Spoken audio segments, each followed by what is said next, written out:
ya rabbana ya karim ya aziz ya allah. Alors rapidement ñu waxtaanee conseil des ministres bi vite fait nga xam ni amoon na fële ca nu mu tuddati alors rapidement des points qu'on va aborder. Le président de la République moom Bassirou Diomaye Diakhar Faye points yi nga xam ni waxtaane na ko devoir de mémoire et célébration de la journée des tirailleurs sénégalais, protection de la famille, des femmes et de la jeunesse, action sociale et soutien de l'État aux personnes vivant avec un handicap, stratégie nationale de bonne gouvernance et renforcement de la transparence dans la gestion publique. Agenda du président de la République qui informe moom moo wax na ne conseil des ministres bi ne le lundi 8 décembre 2025 fële ca Abidjan dina assister à la cérémonie d'investiture du président de la République de la Côte d'Ivoire son excellence monsieur Alassane Ouattara loolu président bi wax. Alors waxtaan yi nga xam ne amoon na ko ci stratégie nationale de bonne gouvernance et de renforcement de la transparence dans la gestion publique. Il a annoncé l'ouverture d'une nouvelle ère de renforcement de la transparence dans la gestion publique avec l'adoption de la loi portant création de l'Office national de la lutte contre la corruption, OFNAC. Bi mu félicité ñu bees ñi nga xam ne nommé na leen à la suite d'un processus d'appel à candidature sélectif. Le président a réaffirmé son engagement à soutenir cette nouvelle instance dans l'exercice de ses missions et à accroître ses moyens d'intervention afin d'en faire une structure nationale de référence en matière de transparence et de bonne gouvernance. En outre, il demande au ministre de la Justice, garde des Sceaux, de finaliser le document portant plutôt stratégie nationale de bonne gouvernance. Donc, président bi wax na lu ni mel bonne gouvernance transparence lutte contre la corruption yépp tant que l'administration centrale et territoriale nekkul à niveau d'une organisation high tech high level de sortie. Et foofu ci conseil des ministres bi le premier ministre am na lu mu sa wax premier ministre bi nga xam ni moom la ñuy wax tey ne mu ngi renforcer ñu ngay renforcer ay pouvoir am bismillah. Oui waaw oui je vous entends oui. Envoyez-moi un message maa ngi laa dégg pourtant. Alors ngeen baal nu nous ne sommes pas à l'officiel, nous sommes juste en train de traiter le conseil des ministres et tendancieusement il y a de bonnes personnes, de bonnes gens yoo xam ne dañuy soxla di ñu woo bu ñu woowee suivant l'intérêt dañu leen di dugal à l'antenne ou pas. Donc noonu la ñuy fonctionner moo tax léeg-léeg ñuy am de petits coups d'arrêt. N'est-ce pas? Alors donc le premier ministre li nga xam ni actuellement mu ngi xew moo di ne mu ngi nekk ki nga xam ni moo téye affaire yi téye voilà la réalité ci wàllu organisation en tout cas de l'État vis-à-vis du déroulement de tout ce qui est processus et programme du gouvernement du Sénégal, n'est-ce pas? Donc loolu nga xam ni président bi wax na ko tant que administration bi nekkul à niveau le premier ministre foofu la waxee le premier ministre a parlé par exemple de l'orientation pour une réorganisation des départements ministériels donc foofu la ko waxee mais laataa may ñëw ci moom damay jeexal rek ci li nga xam ni président bi wax na ko foofu ca conseil ba déjà fi nga xam ni tàmbalee na fa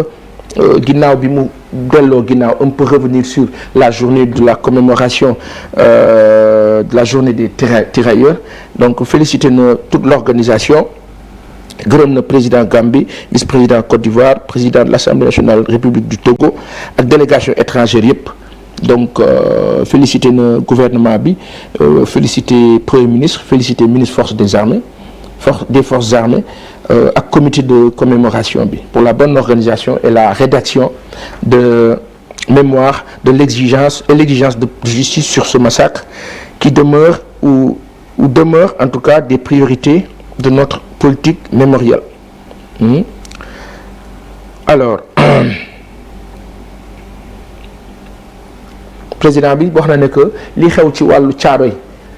lépp la fa xew dañ ko war a jàngale vulgariser ko yokk ko nit ñi gën ko xam pour sunu honneur et sunu dignité. La protection de la famille, des femmes et de la jeunesse loolu aussi président bi waxtaan na ci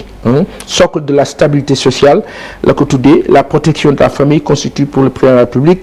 une des missions fondamentales de l'État. À cet égard, il souligne que la jeunesse doit être protégée par l'État et les collectivités publiques contre l'exploitation, la drogue, les stupéfiants,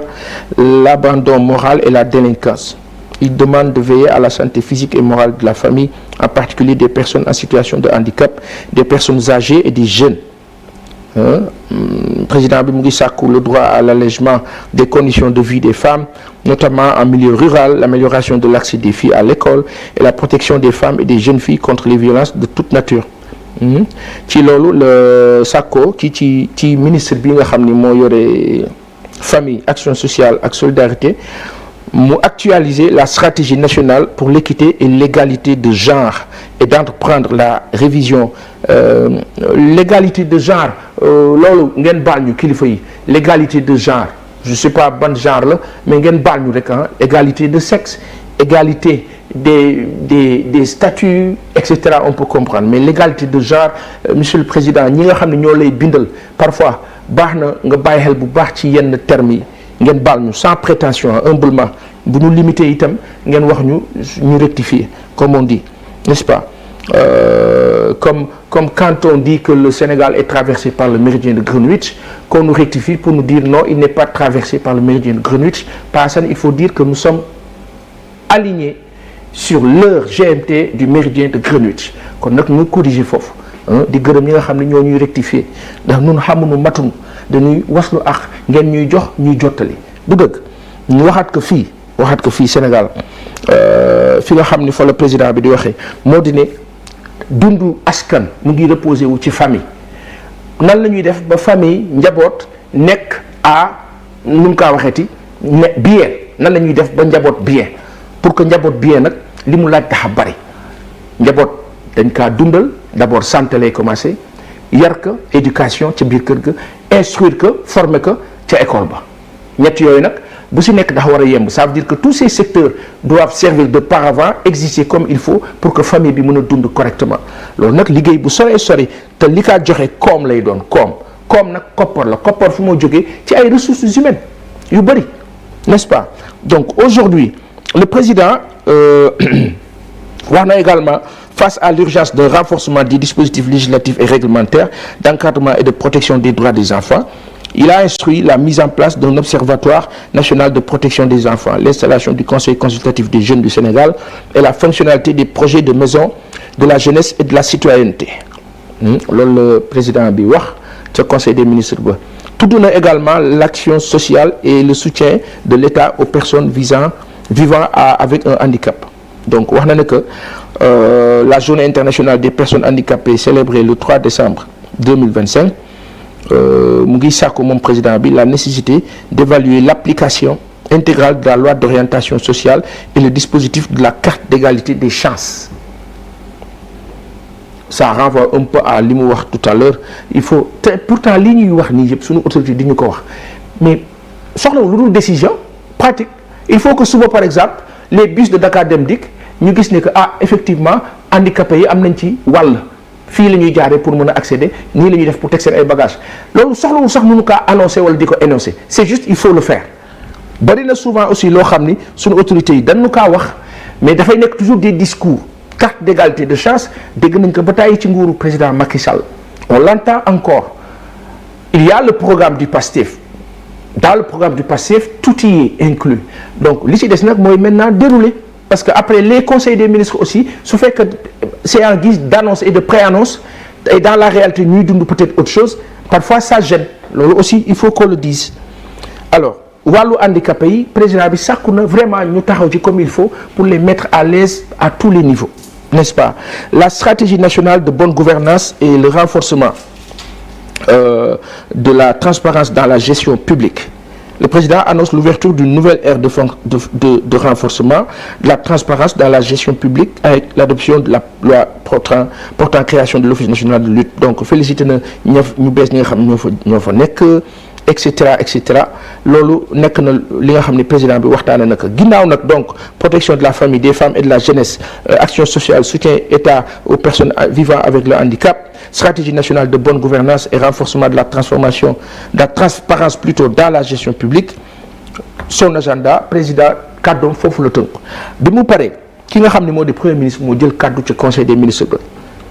moom le premier ministre Ousmane Sonko dafa félicité président de la République Bassirou Diomaye Diakhar Faye pour son engagement en faveur de la réhabilitation de nos héros nationaux. Monsieur le premier ministre a axé sa communication sur ces 2 points moo di orientation pour une réorganisation des départements ministériels ak réforme du système national de retraite. Des pans et piliers super méga terra importants man xanaa sañ naa ne Sénégal fii la war a nekk ci lii la ñu war a nekk nguur gi ci lii la war a dox quand le premier ministre man Sénégal laa gis le premier ministre il a dit ñu ngi añandoo ñu ngi reerandoo maintenant sur le plan politique mu relativiser ñun ñëpp ñu jël loolu téeka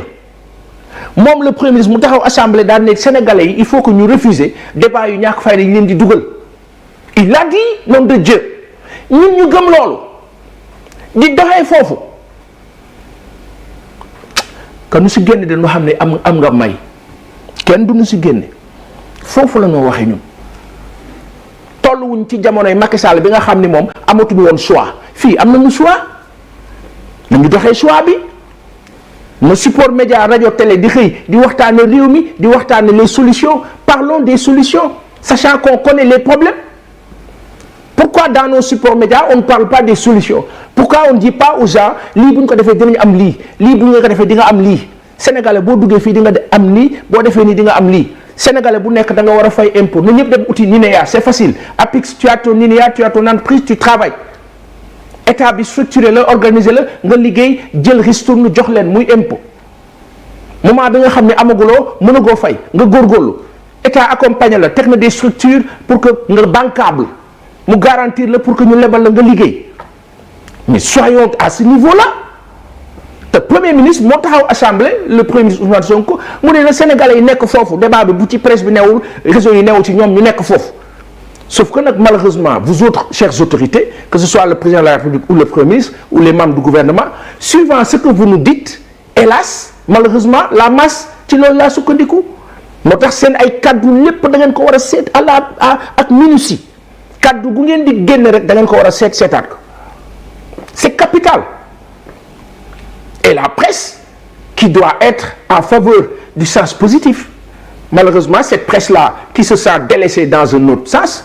ak sa galère qu'elle vit préfère moom peut-être mel ni kuy saboter wala kuy yàq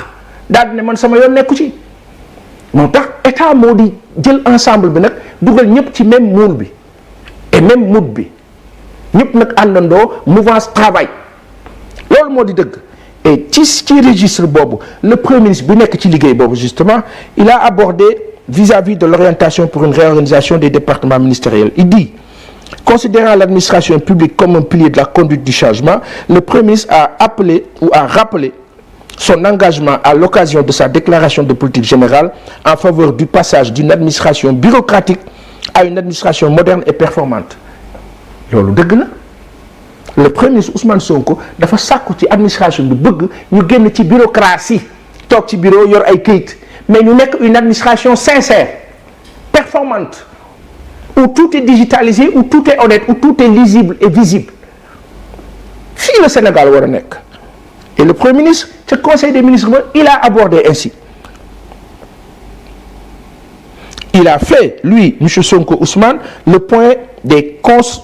constatations dans l'organisation et le fonctionnement de l'administration qui rendent compte de ses limites et insuffisances à porter efficacement l'ambition déclinée dans l'agenda national de transformation Sénégal 2050 Sénégal 2050 buñ ci bëggee egg dafa am nuñ ci war a eggee du doon ci coow de du doon ci xëccoo ak xuloo dafa ànd ak dal sago ak teg am loo xam ne dañ kaa waxtaane ci biir tëju am loo xam ne dafa génn ci mbedd mi li yey taxawaayu kilifa yi am lu ñoo waxtaane ci biir am luy génn ci mbedd mi lii nga xam ni c'est l'État le fonctionnement de l'État mu ngi nii et le premier ministre qu'est-ce qu'il dit pour que Sénégal 2050 agenda de transformation national de transformation bi yemb il nous faut une administration performante buy liggéey sincèrement où la corruption est bannie. Comment faire? Le Premier ministre évoque l'instabilité institutionnelle, la redondance et l'inflation des structures, le chevauchement de difficultés ou de missions. Maanaam une administration où tu as plein de choses, où tout le monde fait la même chose presque.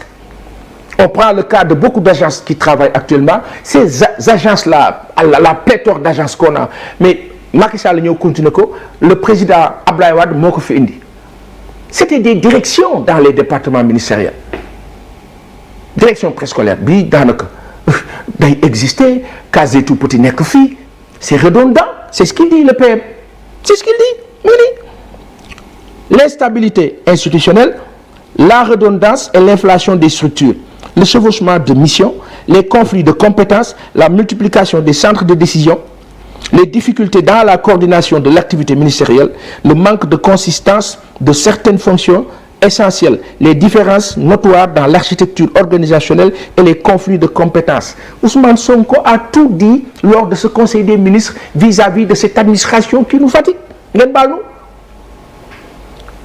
man Baye Assane ma tuuti ma xeebu mi man map temps map jot fii la ma kaa samp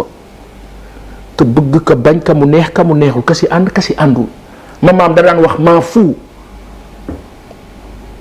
danañ la jox worma jox la kersa jox la teggin jox la lépp am nupp ful la nag ak nupp fayda. Nous parlons ainsi vis-à-vis de notre pouvoir actuel. Le président nous dit, le Premier ministre nous dit, nous suivons quand même, bien même, nous avons des yeux pour observer. waaye nii bët kenn du ko xooloo fu nu kaa xool ndax ba nuy tëb di xool di rey nu bopp kenn xooloo noo ko xoolal nu bopp du dëgg réew dafa baax nit ñi di weggante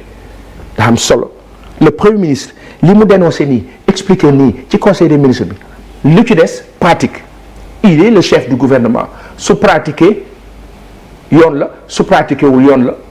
te moom moo war a pratiquer mu yomb ci ñëpp kon pratique moo ci des. Heureusement bi mu ko xamee lui le premier ministre du gouvernement du Sénégal parce que tous les ministres dépendent du Premier ministre. La politique générale mise en place par le président de la République en accointance avec ses équipes, n'est-ce pas? Ce faisant, le Premier ministre Ousmane Sonko instruit le ministre secrétaire général du gouvernement en rapport avec le ministre secrétaire général de la présidence de la République, les départements ministériels, le bureau organisation et méthode et le contrôle financier de prendre en compte les orientations qu'il a dégagées dans l'élaboration des nouveaux décrets portant organisation des ministères. Le Premier ministre Ousmane Sonko a demandé également au ministre secrétaire général du gouvernement en rapport avec le ministre de l'Intérieur et de la Sécurité publique et le ministre chargé des collectivités territoriales de lui proposer d'ici la fin du mois de février 2026 un schéma d'organisation de l'administration territoriale aligné à la charte de la déconcentration. Lii la voilà les débats fii la et nos quotidiens nos vécus vont changer tant que gis nga lii bu ñu ko teggee teg ko nekk ci leneen nañ dem du ñu bouger mètre dañuy xëy di reyante rek. bu ñu paree bu ñu fi jógee yàlla na yéex te rafet ñeneen ñëw ñoom itam bu ñëwee di xëy di reyante rek loolu nit xel nit muus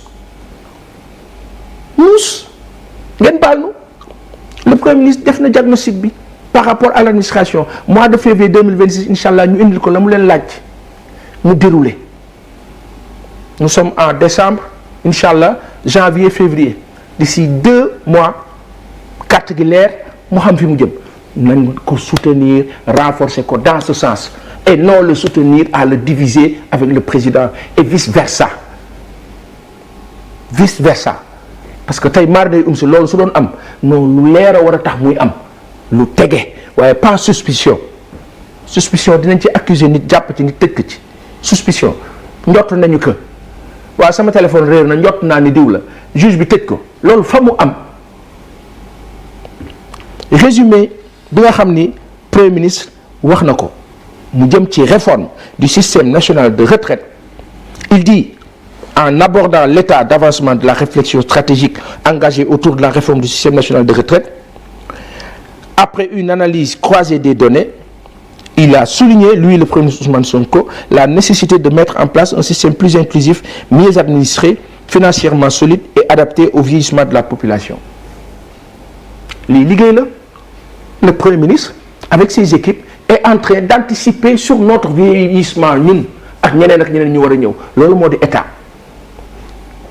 suivant des statistiques et des données chiffrées à l'appui.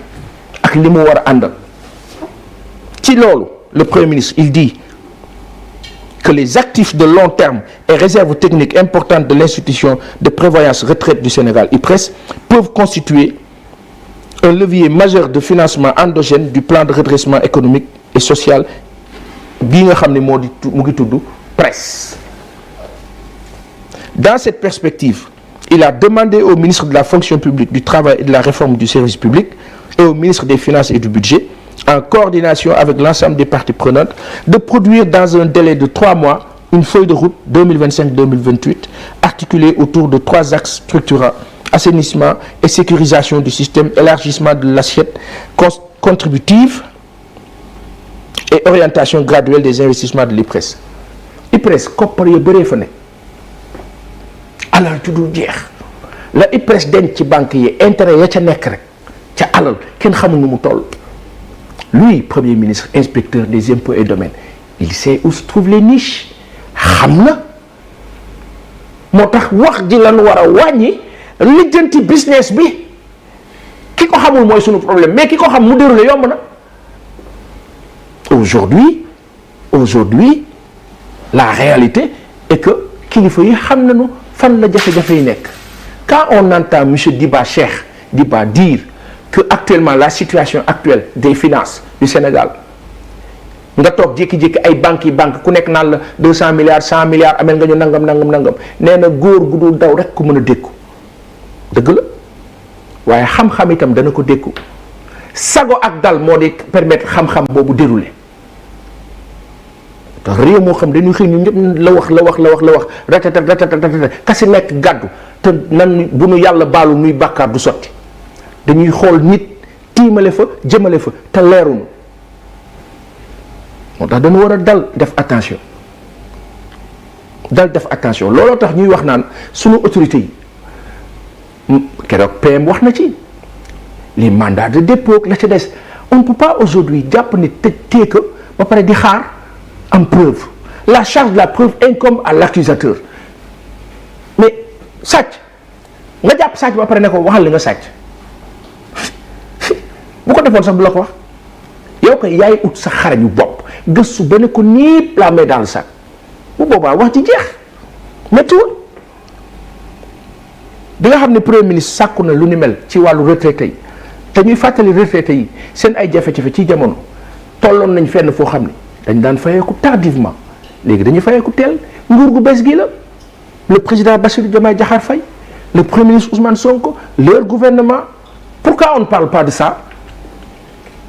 Dina am bis daanu woon beneen yoon sunu yaay Adama Ndir mu wax ñu situation retraité yi ak keneen ak ñeneen ak ñeneen bi PM waxee ba pare ba mu jeexale ministre d'État auprès du président de la République chargé du suivi du pilotage et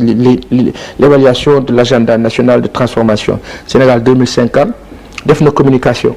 pilotage des ressources Fina Al-Amin Lo, ministre de l'enseignement supérieur, de la recherche et de l'innovation, a fait une communication sur l'amélioration du système de paiement des allocations d'études. Je dis Daouda Ngom bi nga xamni jamono bi mu ngi lijeenti situation université bi. Ministre de l'Industrie et du Commerce Serigne Gueye Diop a présenté une communication sur la situation du marché et la commercialisation des denrées agricoles et alimentaires. Le ministre de la Jeunesse et des Sports a présenté une communication portant sur le plan de mobilisation et d'engagement des jeunes en vue de l'organisation des Jeux Olympiques de la jeunesse Dakar 2026. Donc après le petit conseil, il y a eu le volet législatif avec des règlements. Le conseil a examiné et adapté le projet de décret fixant les modalités de désignation des commissaires de la Commission nationale des droits de l'homme, CNDH, le projet de décret portant création et fixant les règles d'organisation de fonctionnement du Conseil national de la lutte contre le sida, CNLS, un communiqué boo xam ni ki ko bind mook ay équipe am mu ngi tudd Marie Rose Faye. Marie nu ngi laa nuyu bu baax ñu xarit ñu ngi laa nuyu ba baax a baax sant nañ la gërëm nañu la nit ka baax nga nit ka dal nga nit ka muus nga ñu ngi laa ziar ba baax a baax kilifa yi ñu ngi leen di nuyu Fatou Touré